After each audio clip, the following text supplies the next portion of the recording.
Good morning students. আজকে আমি MA Kolkata বিশ্ববিদ্যালয়ে যে নষ্টনীর গল্প আলোচনা করছিলাম রবীন্দ্রনাথ ঠাকুরের, সেই নষ্টনীর গল্প কিন্তু আজকে একাদশ পরিচ্ছেদ আলোচনা করব। আচ্ছা, পরদিন ভূপতি আবার অসময়ে শয়নঘরে আসিয়া চারুকে ডাকাইয়া আনিল। কহিল, চারু, অমলের বেশ একটি ভালো বিবাহের প্রস্তাব এসেছে। চারু দেখছে যে অমলের একটা ভালো বিয়ের প্রস্তাব এসেছে। চারু অন্যমনস্ক ছিল, কহিল, ভালো কি এসেছে? ভালো কি এসেছে? ভূপতি বলছে, বিয়ের সম্বন্ধ এসেছে। চারু বলছে, কেন, আমাকে কি পছন্দ হলো না? ভূপতি বলছে, উচ্চৈশ্বরে হাসিয়া উঠিল ভূপতি। হেসে বলছে, কহিল, তোমাকে পছন্দ হলো কি না সে কথা এখনও অমলকে জিজ্ঞাসা করা হয়নি। কেন, আমাকে কি পছন্দ হলো না? কে বলছে এই কথাটা? আসতে পারে, নাও আসতে পারে, এটা অতটা ইম্পর্টেন্ট নয়। এটা হচ্ছে চারু। আচ্ছা, যদি বা হয়ে থাকে, আমার তো একটা ছোটোখাটো দাবি আছে, সে আমি ফস করে ছাড়ছি নে। যদিও বা হয়ে থাকে, আমার তো একটা দাবি আছে, সেটা কিন্তু আমি ছেড়ে দেবো না। চারু বলছে, কি বকছো, তার ঠিক নেই। তুমি যে বললে তোমার বিয়ের সম্বন্ধ এসেছে। চারুর মুখ লাল হইয়া উঠিল। তাহলে চারু বলছে, তুমি যে বললে তোমার বিয়ের সম্বন্ধ এসেছে, তখন তোমার বিয়ের সম্বন্ধ এসেছে। চারুর মুখ লাল হইয়া উঠিল। ভূপতি বলল, তাহলে কি ছুটে তোমাকে খবর দিতে আসতুম? বকশিস পাওয়ার তো আশা ছিল না। বুঝতে পারছো, এখানটা একটুখানি বলছে, চারু বলছে ভূপতিকে আর ভূপতি বলছে চারুকে। এখানে কিন্তু চারু আর ভূপতির কথা হচ্ছে।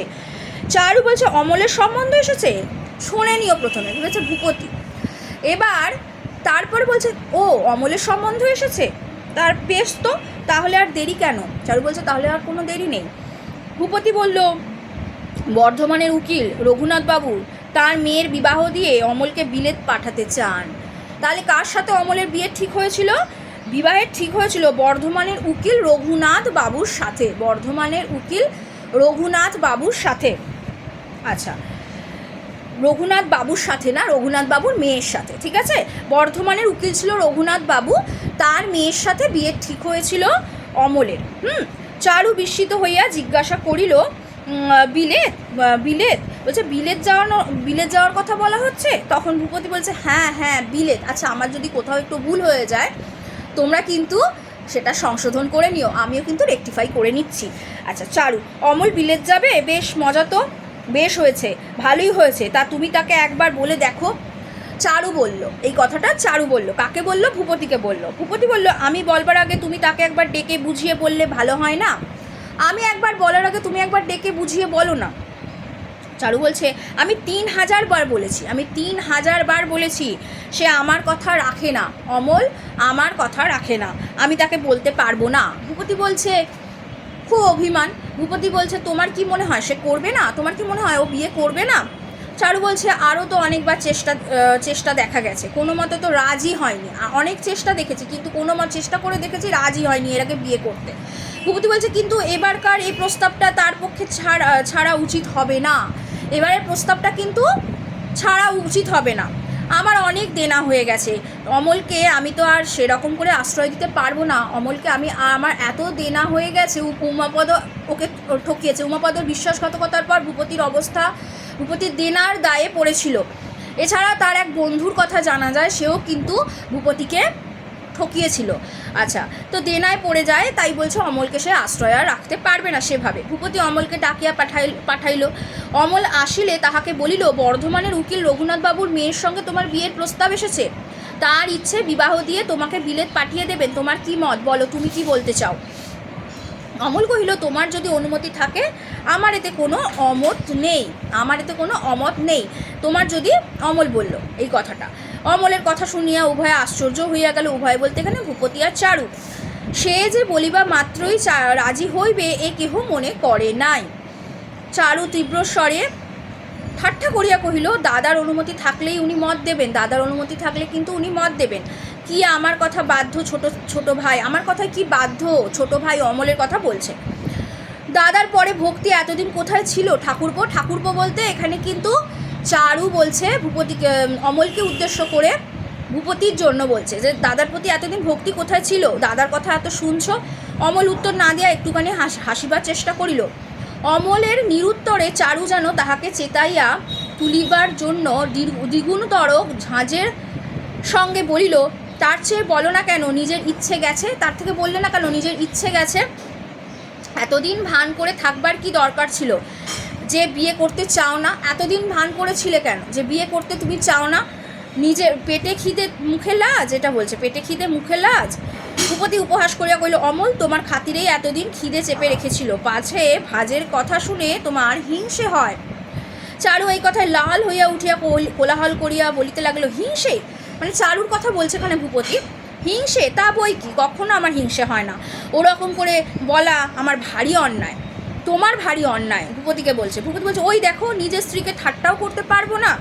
চারু বলছে না, ওরকম ঠাট্টা আমার ভালো লাগে না। ভূপতি বলল, আচ্ছা গুরুতর অপরাধ করেছি, মাপ করো, মাপ করো। যা হোক বিয়ের প্রস্তাবটা তাহলে স্থির? বলছে যাই হোক বিয়ের প্রস্তাবটা তাহলে ঠিক আছে তো, স্থির? অমল কহিল হ্যাঁ। চারু বলছে মেয়েটি ভালো কিন্তু মন্দ, তাও বুঝি একবার দেখতে যাবারও তর সইল না। মেয়েটি ভালো না মন্দ সেটা দেখতে যাওয়ারও তর সইল না? তোমার যে এমন দশা হয়ে এসেছে তা তো একটু আভাসে প্রকাশ করনি। অমলকে চারু এই কথাগুলো বলছে, তুমি তো বিয়ে করার জন্য এতই তুমি তৎপর হয়ে উঠেছো যে ভালো কি মন্দ সেটা আগে জানবেই না, আর বিয়ের পিড়িতে বসে পড়বে। এবার ভূপতি বলছে, অমল মেয়ে দেখতে চাও তো তার বন্দোবস্ত করি, খবর নিয়েছি মেয়েটি সুন্দরী, খবর নিয়েছি মেয়ে কিন্তু ভীষণ সুন্দরী। আচ্ছা। অমল বলছে না, দেখবার দরকার দেখি নে। চারু, ওর কথা শোনো কেন, সে কি হয় কোণে না দেখে বিয়ে হবে? ও না দেখতে চায়, আমরা তো দেখে নেব। কে বললো এই কথা? চারু বলছে ও না দেখতে চায়, আমরা তো দেখে নেব। আচ্ছা। এবার অমল বলছে না দাদা, ওই নিয়ে মিথ্যে দেরি করবার দরকার দেখি নে, ওই নিয়ে মিথ্যে দেরি করার দরকার নেই। অমল তাড়াতাড়ি চাইছে।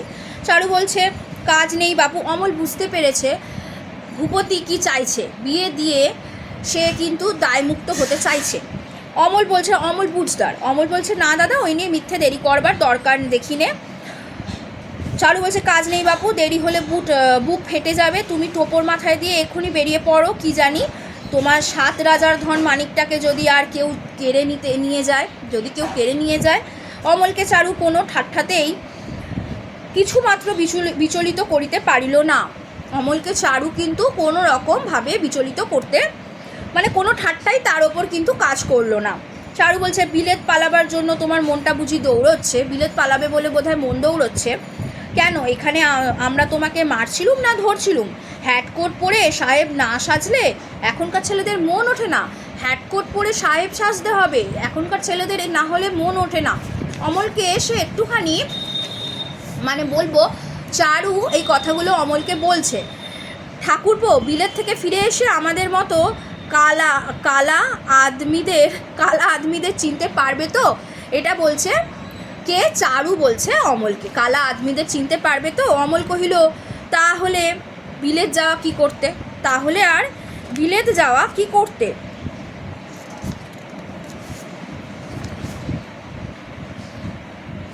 আচ্ছা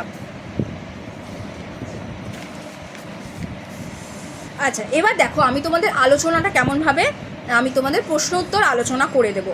একটুখানি বাকি আছে। দেখো অমল কহিল তাহলে আর বিলেত যাওয়া কি করতে? এই কথা কে বলল? এইখান থেকে একটা প্রশ্ন আসবে, সেই জন্য তাহলে আর বিলেত যাওয়া কি করতে, এটা কার কথা বলা হয়েছে, কার উদ্দেশ্যে বলেছে, কে বলেছে, মানে কার কথা বলা হয়েছে এটা প্রশ্ন, ঠিক আছে?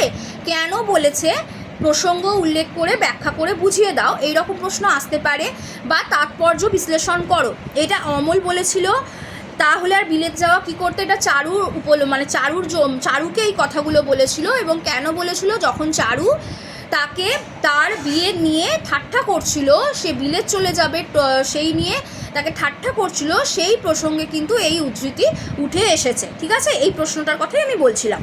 ভূপতি হাসিয়া কহিল কালো রূপ ভোলবার জন্যই তো 7 সমুদ্র পেরোনো, কালো রূপ ভোলবার জন্যেই তো 7 সমুদ্র পেরোনো। তা ভয় কি চারু, আমরা রইলুম, কালোর ভক্তের অভাব হবে না। ভূপতি হাসিয়া কহিল কালো রূপ ভোলবার জন্যই তো 7 সমুদ্র পেরোনো, তা ভয় কি চারু, আমরা রইলুম, কালোর ভক্তের অভাব হবে না, ভক্তের আর অভাব হবে না, আমরা তো এখানে আছি। ভূপতি খুশি হইয়া তখনই বর্ধমানে চিঠি লিখিয়া পাঠাইল। বিবাহের দিন স্থির হইয়া গেল। বিয়ের দিন স্থির হয়ে গেল কার? অমলের সাথে সেই রঘুনাথ বাবুর মেয়ের বিয়ে ঠিক হয়ে গেল, ঠিক আছে? এবার দেখো এই পরিচ্ছেদটাতে অমলের বিয়ে, যদি আমরা একাদশ পরিচ্ছেদের এমন প্রশ্ন আসতে পারে, একাদশ পরিচ্ছেদের নামকরণ কেমন হলে তোমার যুক্তিসঙ্গত মনে হয়, যদি ধরো এমন একটা একদম অন্যরকম একটা ভিন্ন ধরনের একটা প্রশ্ন এলো, তখন হবে অমলের বিয়ে। হ্যাঁ, তোমরা কিন্তু আমি সাজেস্ট করব অবশ্যই অমলের বিয়ে বলে তোমরা শিরোনামটা দেবে, তাহলে নাম হতো অমলের বিয়ে। কোন পরিচ্ছেদটার নাম হতো? একাদশ পরিচ্ছেদের নাম হতো অমলের বিয়ে। এবার দেখো এখানে কিন্তু চারু, অমল আর ভূপতি তিনটে চরিত্র এখানে আছে, এবং এখানে চারু যে সে কিন্তু ঠাট্টা করছে অমলকে বিয়ের জন্য। এখানে কিন্তু চারু আর কোনো আটকাচ্ছে না।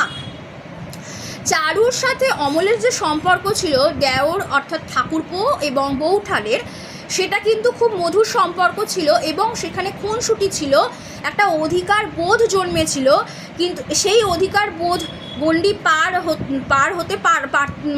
হওয়ার কথা এখানে বলা অনেকবার আছে, অধিকারের গণ্ডি পেরিয়ে যাওয়ার কথা বলা আছে, কিন্তু অধিকারের গণ্ডি তারা পেরোয়নি। যেমন ধরো চারুর অধিকার আছে অমলের ওপর, ঠিক আছে, কিন্তু অমলেরও অধিকার আছে চারুর ওপর, কিন্তু সেই সম্পর্কটা নয় যে ভালোবাসার যে সম্পর্ক, ঠাকুরপো এবং বৌঠানের যে সম্পর্কটা, একটা অধিকার বোধ জন্মেছিল যে ওর লেখাগুলো আমি একমাত্র পড়বো। চারু যেটা ভাবতো, ওর লেখাগুলো আমি একমাত্র পড়বো, বাইরের কোথাও প্রকাশিত হবে না, কেউ সেই পত্রিকার সাথে যুক্ত হবে না, শুধু চারু থাকবে আর অমল থাকবে।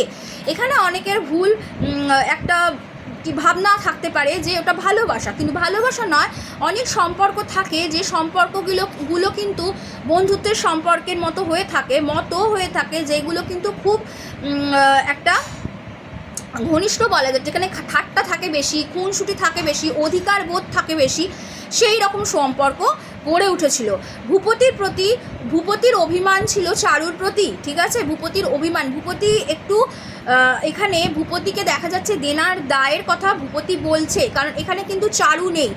অমল কিন্তু ভীষণ বুঝদার, সেখানে অমল জানে যে ভূপতি যে সিদ্ধান্তগুলো নেবে নিশ্চয়ই সেটা তার পরিবারের ভালোর জন্য সিদ্ধান্ত নিচ্ছে, নিশ্চয়ই অমলের জন্যই নিচ্ছে। সে কিন্তু কিছু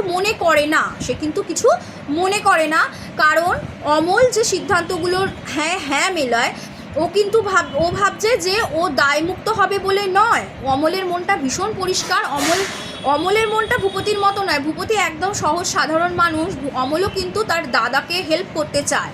অমল চায় যে ভূপতি যে সিদ্ধান্তগুলো নিচ্ছে সে ঠিকই সিদ্ধান্ত নিচ্ছে, এবং সে যেখানে বিয়ে ঠিক করবে সে সেখানেই বিয়ে করবে। অমল বুঝতে পারে যে আগে উমাপদকে এখান থেকে উমাপদ চলে গেছে, তখন কিন্তু অমল বলেছিল সেও কি কোথাও চলে যাবে, ভূপতি তাকে আটকে ছিল, কারণ তারও পিসির ছেলে অনেক দিন আশ্রয়ে আছে। এটা অমলের মনে খটকা লাগতো। তো সেই জন্য এই পরিচ্ছেদে কিন্তু শুধুমাত্র আলোচনা হচ্ছে যে নষ্টনীর এখানে কোথায় তোমরা দেখতে পেলে বলো তো? নষ্টনীর এখানে কিন্তু নষ্ট নয়, অমলের একটা সাবপ্লট, এখানে একটা অমলের পরিবার গড়ে ওঠার কথা এখানে হচ্ছে, যেখানে চারু কিন্তু হিংসা করছে না, ঠাট্টা তামাশা করছে তার বিয়ে নিয়ে, তার বিলেত যাওয়া নিয়ে। ভূপতিও কিন্তু চারুকে নিয়ে ভূপতি এবার বন্দোবস্ত করছে বিয়ের। তাহলে এখানে তেমন কিছু প্রশ্ন যদি আসে, এখানে ধরো আমি তোমাদের বলে দিচ্ছি, এই যে 1 নম্বর তোমাদের যে প্রশ্নটা থাকে যে রঘুনাথ বাবুর মেয়ের সাথে রঘুনাথ বাবু কে ছিলেন? উকিল ছিলেন পেশায়, এবং তার মেয়ের সাথে কার বিয়ে ঠিক হয়েছিল, অমলের কার সাথে বিয়ে ঠিক হয়েছিল, এই প্রশ্নটা আসতে পারে। আবার ধরো এইখানে কিন্তু এবারকার এই প্রস্তাবটা তার পক্ষে ছাড়া উচিত হবে না। কার কথা এখানে বলা হয়েছে, কে এই কথা বলেছে? এই প্রস্তাব বলতে কোন প্রস্তাবের কথা বলা হয়েছে? ধরো উদ্ধৃতি তুলে দিল, ঠিক আছে, কোন পরিচ্ছেদের অংশ, 1 নম্বর পয়েন্ট ধরো এটা দিল, কিন্তু এবারকার এই প্রস্তাবটা তার পক্ষে ছাড়া উচিত হবে না। ধরো এই উদ্ধৃতিটা দিয়ে দিল, তারপর বললো কোন পরিচ্ছেদে নষ্টনী, এটা কোন গল্পের অংশ, কোন গল্পের কত নম্বর পরিচ্ছেদের অংশ, ঠিক আছে, কার সম্পর্কে বলা হয়েছে এবং কেন এই কোন প্রস্তাবের কথা বলা হয়েছে। ব্যাস আমি বলে দিলাম প্রশ্ন, বলবে তোমরা নষ্টনীর রবীন্দ্রনাথ ঠাকুরের লেখা গল্পগুচ্ছের অন্তর্গত, নষ্টনীর ছোট গল্পের অন্তর্গত, একাদশ পরিচ্ছেদের অন্তর্গত এই অংশ বা উদ্ধৃতি, এটা বলা হয়েছে। এই উদ্ধৃতি একমাত্র এই কথা বলেছে ভূপতি কাকে উদ্দেশ্য করে বলেছে? অমলকে উদ্দেশ্য করে বলেছে। আচ্ছা, এই কথাগুলো কাকে বলেছিল? চারুকে বলছিল কথাগুলো, এবং প্রস্তাবটা কী ছিল? অমলের বিয়ের প্রস্তাব। এমন প্রশ্ন আসবে, ধরো পাটে এলো, লেন্দির থেকে এখন তোমাদের পার্ট হয়ে গেছে। ধরো পার্টে ধরো 1 নম্বরের যে প্রশ্নগুলো হয়, আবার ধরো 2 নম্বরের, বা ধরো লেন্দিতেও যদি আসে এরকম বড় করে, ধরো এটা কোন প্রস্তাবের কথা বলা হয়েছে নিজের ভাষায় বুঝিয়ে দাও, এরকমও আসতে পারে।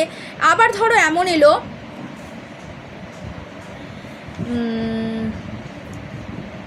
মেয়েটি ভালো কি মন্দ তাও বুঝি একবার দেখতে যাবারও তর সইল না, এ কথা কে বলেছে, কাকে বলেছে? চারু বলেছে। কাকে বলেছে? অমলকে বলেছে।